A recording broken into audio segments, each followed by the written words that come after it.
hold me.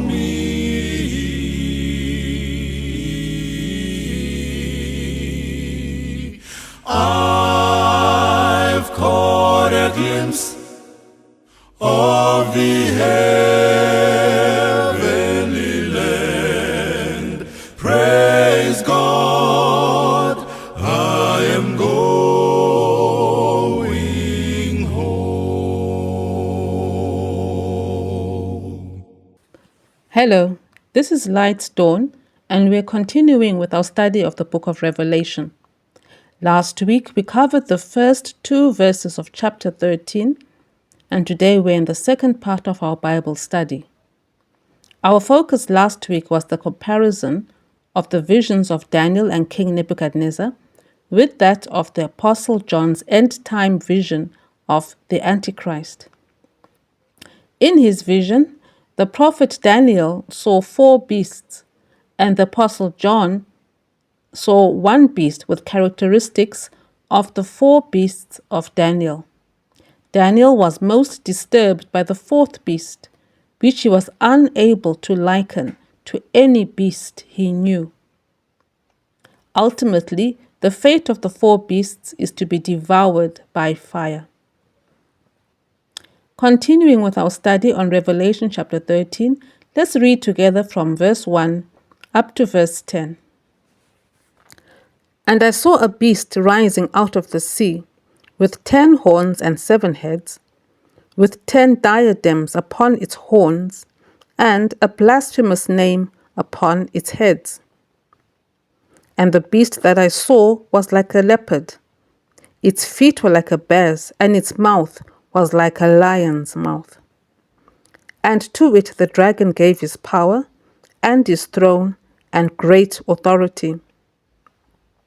One of its heads seemed to have a mortal wound, but its mortal wound was healed, and the whole earth followed the beast with wonder. Men worshipped the dragon, for he had given his authority to the beast. And they worshipped the beast, saying, Who is like the beast, and who can fight against it? And the beast was given a mouth uttering haughty and blasphemous words, and it was allowed to exercise authority for 42 months. It opened its mouth to utter blasphemies against God, blaspheming his name and his dwelling, that is, those who dwell in heaven. Also, it was allowed to make war on the saints and to conquer them. And authority was given to it over every tribe and people and tongue and nation. And all who dwell on earth will worship it. Everyone whose name has not been written before the foundation of the world in the book of life of the Lamb that was slain. If anyone has an ear, let him hear. If anyone is to be taken captive, to captivity he goes. If anyone slays with the sword must he be slain. Here is a call for the endurance and faith of the saints. Revelation chapter 13, verse 1 to 10. The beast which came out of the sea has 10 horns and 7 heads, with 10 crowns upon its horns, and a blasphemous name on its heads. Remember from our study last week that the Bible definition of blasphemy is claiming to be God. Matthew chapter 9, verse 1 to 3. The source of the beast's power and authority is Satan, who is the ruler of all earthly kingdoms. Verse 3 is a very puzzling verse. Open quote, one of its heads seemed to have a mortal wound, but its mortal wound was healed, and the whole earth followed the beast with wonder, close quote. The beast has 7 heads, but only one of its heads is fatally wounded. That is, it is not a literal flesh and blood head. There are a couple of ways of looking at this verse.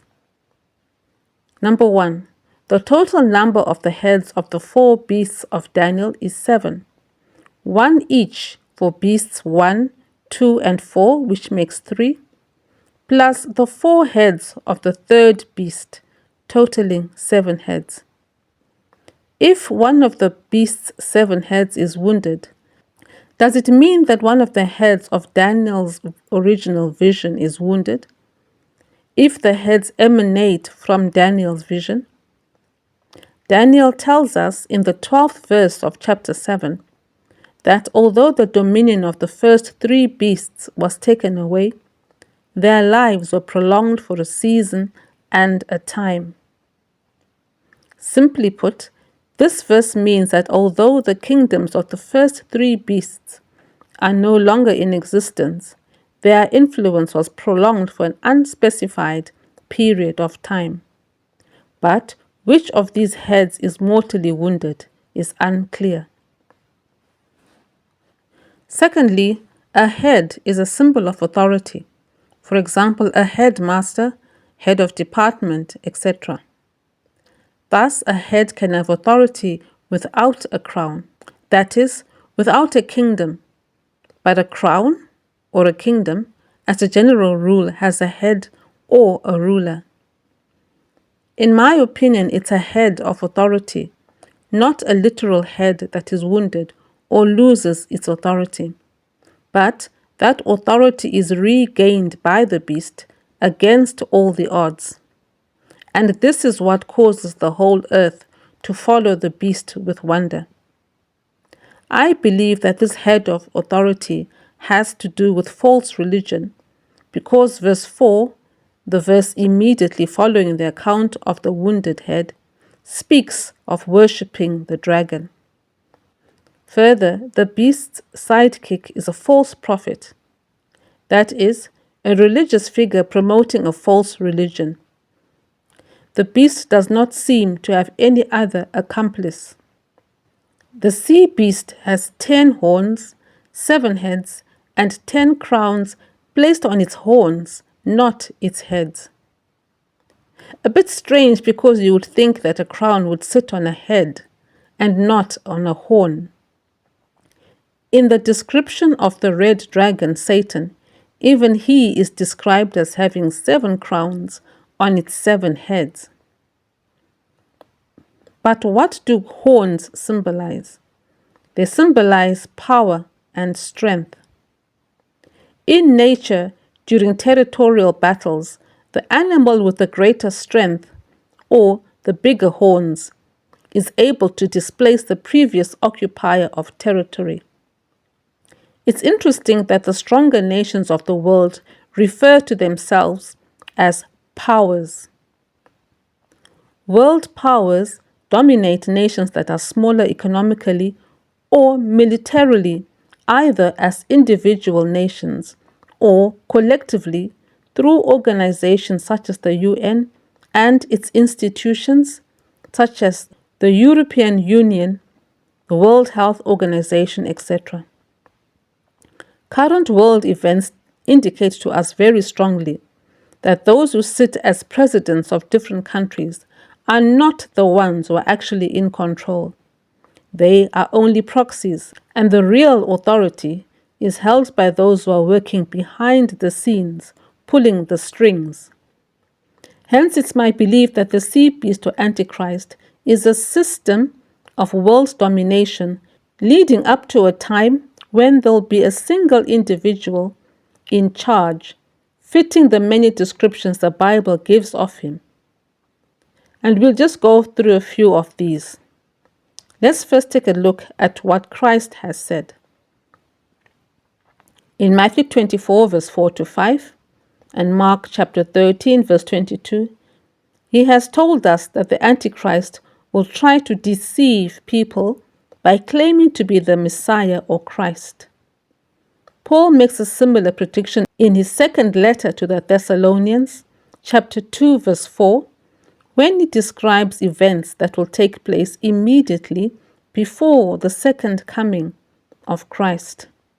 Open quote, "Let no one deceive you in any way, for that day will not come unless the rebellion comes first, and the man of lawlessness is revealed, the son of perdition, who opposes and exalts himself against every so-called God or object of worship, so that he takes his seat in the temple of God, proclaiming himself to be God." Close quote.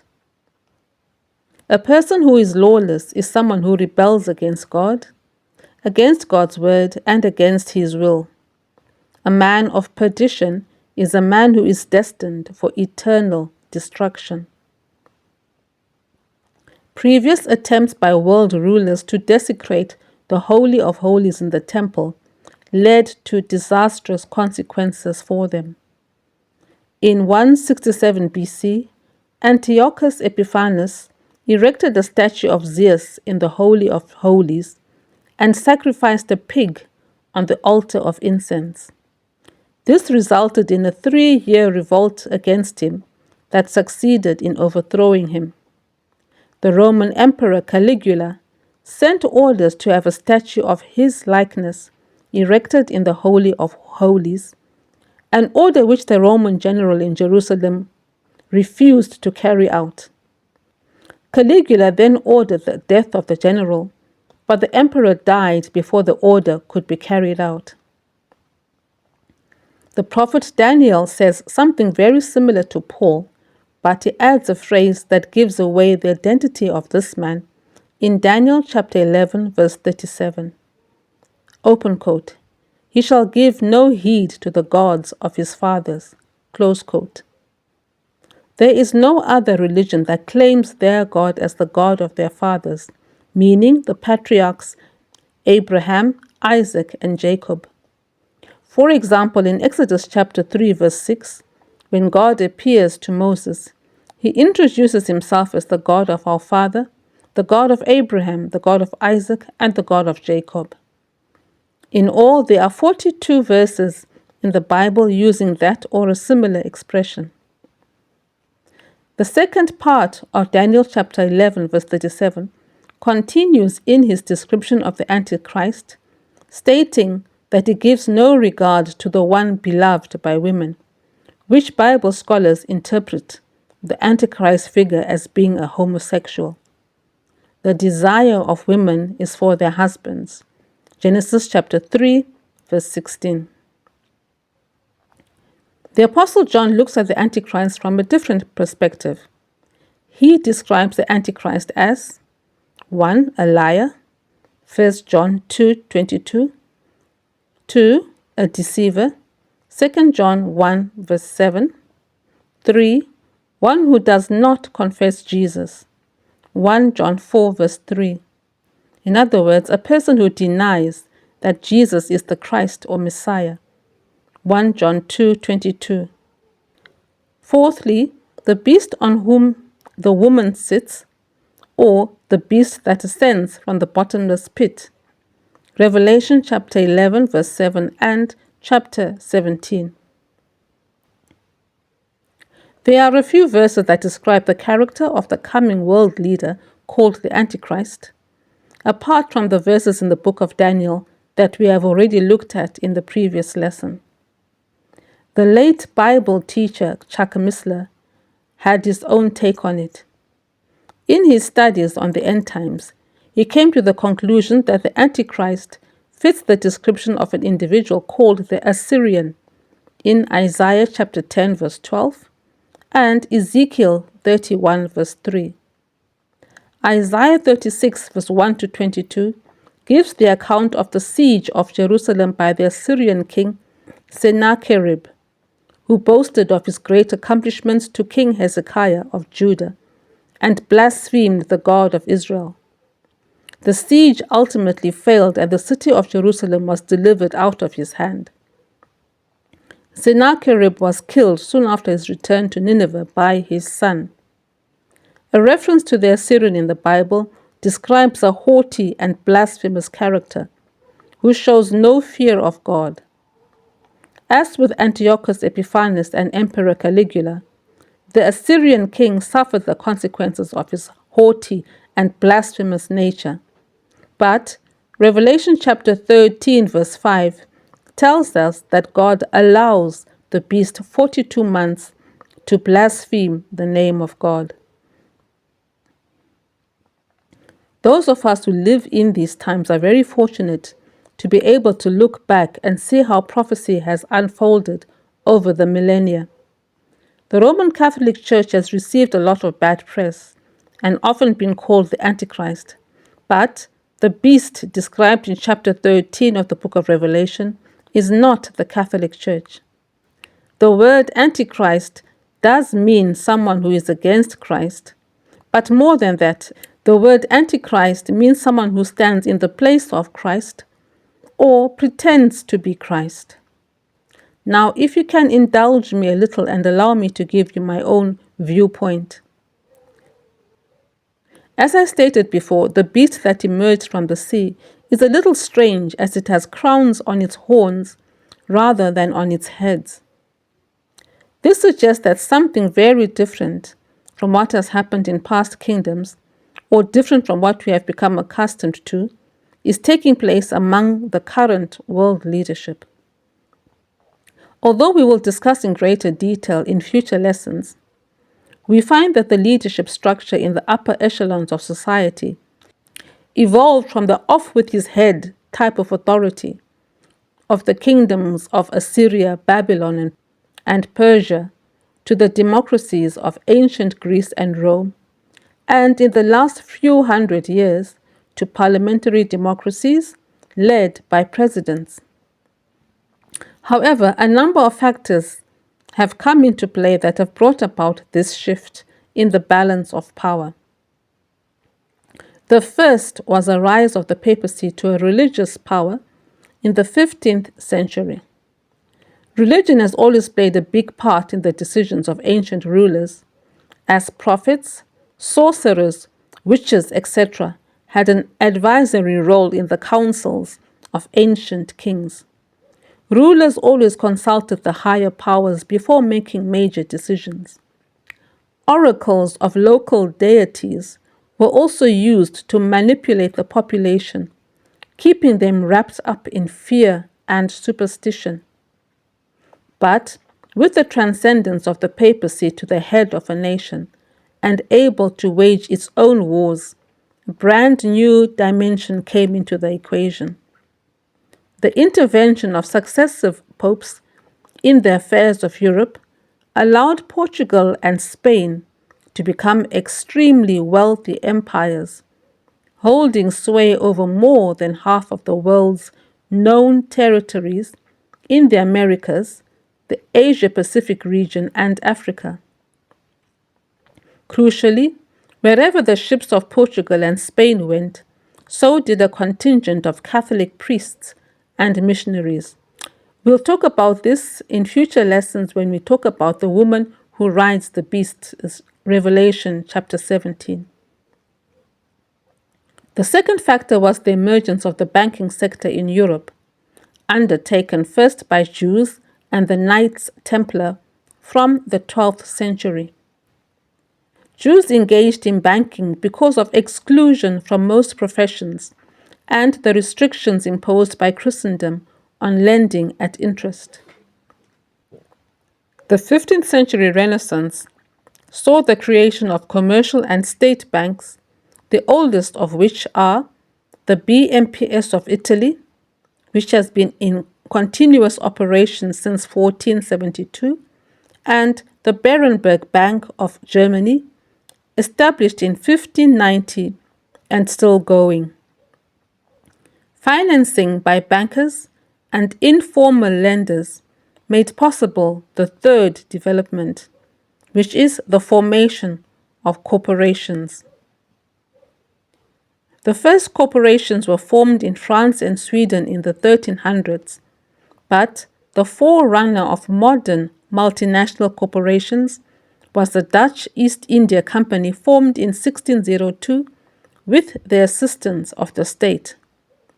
And this is a crucial fact because from this point onwards, the state would use a combination of military force and legal instruments to ensure that their companies would gain territorial and trade advantages over other European nations to the detriment of the foreign nations from which it extracted resources.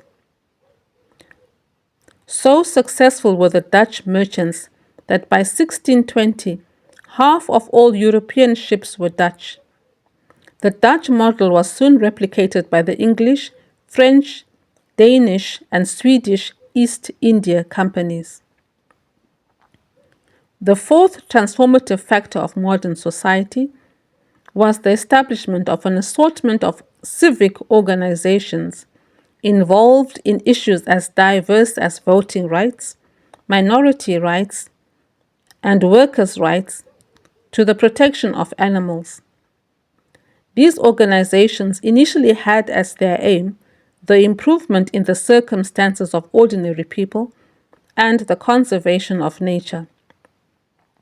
On the other side of the spectrum developed special interest groups, such as lobbyists, who tried to influence policymakers directly. In the center are media organizations, think tanks, scientific research institutions, who help to push through narratives of their owners or financiers in the corporate world or the government.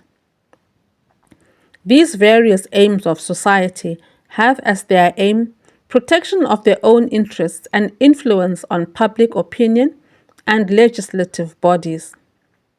The world is no longer run by governments, but by an assortment of banks, big corporations, and a ragtag of interest groups. Germany under Hitler is the prototype of the current world order.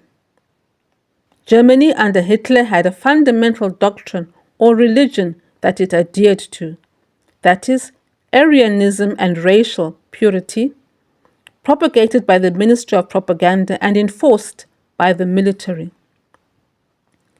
At the time, private business, financed by the banks, worked hand in glove with Hitler's government to implement state programs. Then the government would supply free labor in the form of prisoners of war and Jews to work in private factories. My apologies if I'm taking long to illustrate my point, but I'm trying to show how the current world elite controls the world, as this is the system that will bring in the antichrist. The world is no longer controlled by governments, hence the Bible speaks of the antichrist having 10 crowns on its 10 horns. In the end times, organizations such as the WEF, banks, big corporations, think tanks, science or research institutions, media and civic organizations will work together to implement a doctrine or religion pushed by the states. The new religions of our day are inclusion and LGBTQ rights, climate change, and rules-based order, propagated by a compliant media and enforced by the CIA, the military-industrial complex through unending wars, and the USA and Europe through economic sanctions. We'll expand on that in future videos. Okay, now let's go back to our Bible text, reading from verse 4 up to verse 10. Men worshipped the dragon, for he had given his authority to the beast. And they worshipped the beast, saying, "Who is like the beast, and who can fight against it?" And the beast was given a mouth uttering haughty and blasphemous words, and it was allowed to exercise authority for 42 months. It opened its mouth to utter blasphemies against God, blaspheming his name and his dwelling, that is, those who dwell in heaven. Also it was allowed to make war on the saints and to conquer them. And authority was given it over every tribe and people and tongue and nation. And all who dwell on earth will worship it. Everyone whose name has not been written before the foundation of the world in the book of life of the Lamb that was slain. If anyone has an ear, let him hear. If anyone is to be taken captive, to captivity he goes. If anyone slays with the sword must he be slain. Here is a call for the endurance and the faith of the saints. The people of the world follow the sea beast in amazement after it recovers from a deadly wound to one of its heads and begin to worship the beast, unaware that they're actually worshipping Satan. God allows the beast to blaspheme God, the name of God, and those who dwell in heaven. Also, the beast is allowed to persecute Christians for 42 months. Chapter 11 also tells us that 2 witnesses will prophesy for 1,260 days until they are killed by a beast that ascends from the bottomless pit. I believe the beast that emerged out of the sea is also the beast that ascends from the bottomless pit. The beast or antichrist is given authority over the whole world and is worshipped by a segment of people John calls those who dwell on the earth. We came across this group of people before in chapter 11, verse 10, a group of people who rejoiced at the death of the 2 witnesses and exchanged gifts in celebration. John explains who the dwellers of the earth are. These are everyone whose name has not been written before the foundation of the world in the book of the Lamb that was slain. Revelation 17 verse 8 gives the same definition. We will examine this group of people in greater detail when we deal with the false prophet in the second half of chapter 13. Before I wrap up the lesson, I'll summarize the persona of the beast or antichrist. He is a deceiver who claims to be God. Matthew 24 verse 4 to 5. 2 Thessalonians chapter 2 verse 4. He will stand in the place of Christ or pretend to be Christ, hence is called the Antichrist. He is arrogant and blasphemes God. Revelation 13 verse 5. He is either a Jew or at least part Jew and a homosexual. Daniel 11 verse 37. He is a type of a character called the Assyrian, which means he or his family originate from a country that was part of the Eastern Roman Empire, such as Lebanon or Syria, for example. Jews ended up in parts of the Middle East outside of Israel as a result of the exile of Jews to the kingdoms of Assyria and Babylon. He is also a type of Antiochus Epiphanes, who usurped power, persecuted God's people, and desecrated the temple in Jerusalem. I hope you have been able to learn something about this mysterious character called the Antichrist. If you did, please join me in the next episode as we continue our study of Revelation chapter 13 and delve into a study of his sidekick, the false prophet. If you haven't already done so, please can you watch the lesson on false prophets I did a few weeks back.